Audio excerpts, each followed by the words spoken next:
Is Ann Coulter here with us? I thought, why are you so late? What happened to you?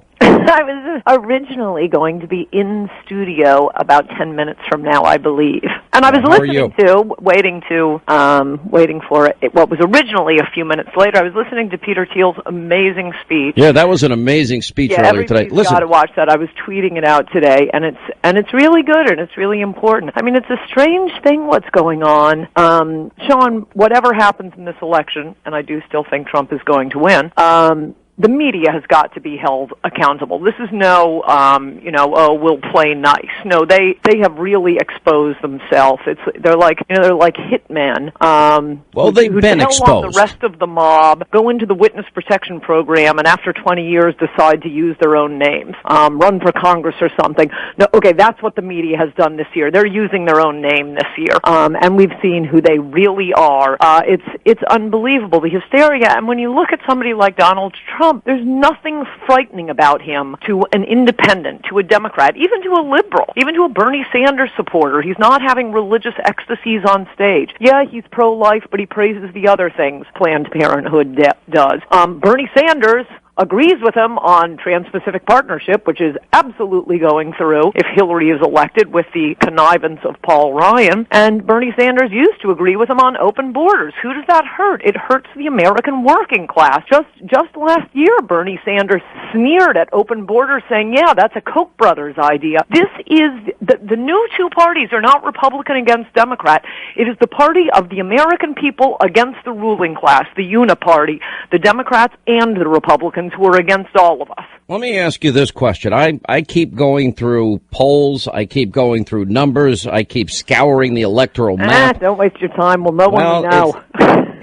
The problem is this, though. There is an inherent advantage for the Democrats in any election cycle, and I keep going through and going through and going through, and unless Donald Trump takes one of the following states, Pennsylvania, New Hampshire, New Mexico, and again, he's holding all of Romney's states, and he's getting Iowa, and he's going to take Florida, and he's going to take Ohio and North Carolina. Now, if he does all of that, he still needs either New Hampshire, New Mexico, Pennsylvania, Wisconsin, You're double counting Michigan. New Hampshire. What's that? You're double counting New Hampshire. I know, because I want New Hampshire badly. The point, look, the only thing I'd say about this, no one will know the way, and the reason, this is a very important point you're making, the reason Democrats start with this advantage is they've been rigging the election since Teddy Kennedy's 1965 Immigration Act. That is how they have rigged the election. They have dumped 40 million Democratic voters on the country. They have no more right to do that than the Republicans did, but that's what they've done through our immigration policy, which is why for 20 years it's been like shouting the N-word to dare speak about our immigration policies, as you know, since I've been trying to for the last decade, and you see what's happened to me. It's all about immigration. Post-1970 immigrants not only are that come from vastly different regions of the world, the most different cultures you could imagine, nothing like pre-1970 immigration, are poverty-stricken, need lots of government assistance that U.S. taxpayers have to pay for, but they're voting 8-2 for the Democrats. And that's why the Democrats changed their mind about caring about the working class whose jobs are being taken. They changed their minds about caring about black people whose jobs are expressly being taken. I mean, look at the black unemployment rate, and especially for teenage black kids in the inner city. You wonder where all these Fergusons and Baltimores are coming from. They're all unemployed. They're going to have lots of employment under Donald Trump. The Democrats gave up on it. They don't care about the working class anymore. All they care about is the voters. That's how they flipped California. Look at California. How did Reagan win? How did Nixon win? They took California. Thanks to immigration, Republicans will never win a statewide seat in California again. In fact, Darrell Issa, I just heard, and who knows, it's MSNBC, but on MSNBC or CNN, one of the two, I heard them saying he's in a tight race. Darrell Issa, of all people. Slowly, states just fall to the Democrats. And I just want to make this point. This is not because Democrats have made clever arguments and they've convinced the American people.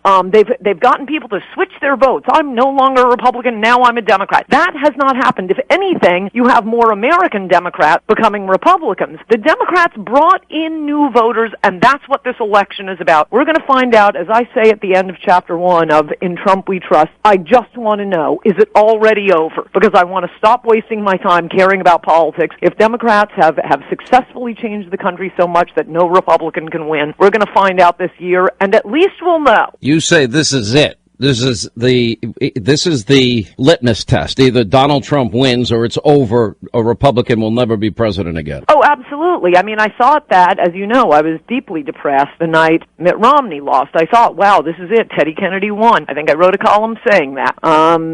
But it must be said, once he won the nomination, thanks to his, crack campaign advisor, Stuart Stevens, Romney never mentioned immigration again. He stopped talking about China's currency manipulation. That wasn't it wasn't about trade anymore. He had run, his issues were very subtly more like Trumpian issues during the primary. That's a large part of the reason he won the primary. It's 100% of the reason why I supported him in the primary. Right. But he didn't really talk about it during the general campaign. Do you think she'd be impeached? Do you think she gets away with this? Last question real quick. If she wins, I won't even know that she's president. I'm building the bunker and hiring the cheap labor. It will be over. There will be no point in caring. I mean, the rest of you can keep talking about politics, but it's just going to be a slow decline until America becomes some combo platter of Afghanistan and Guatemala. All right. And Coulter, thanks for being with us. How will this impact Congress? All right. We always love having you. Thank you.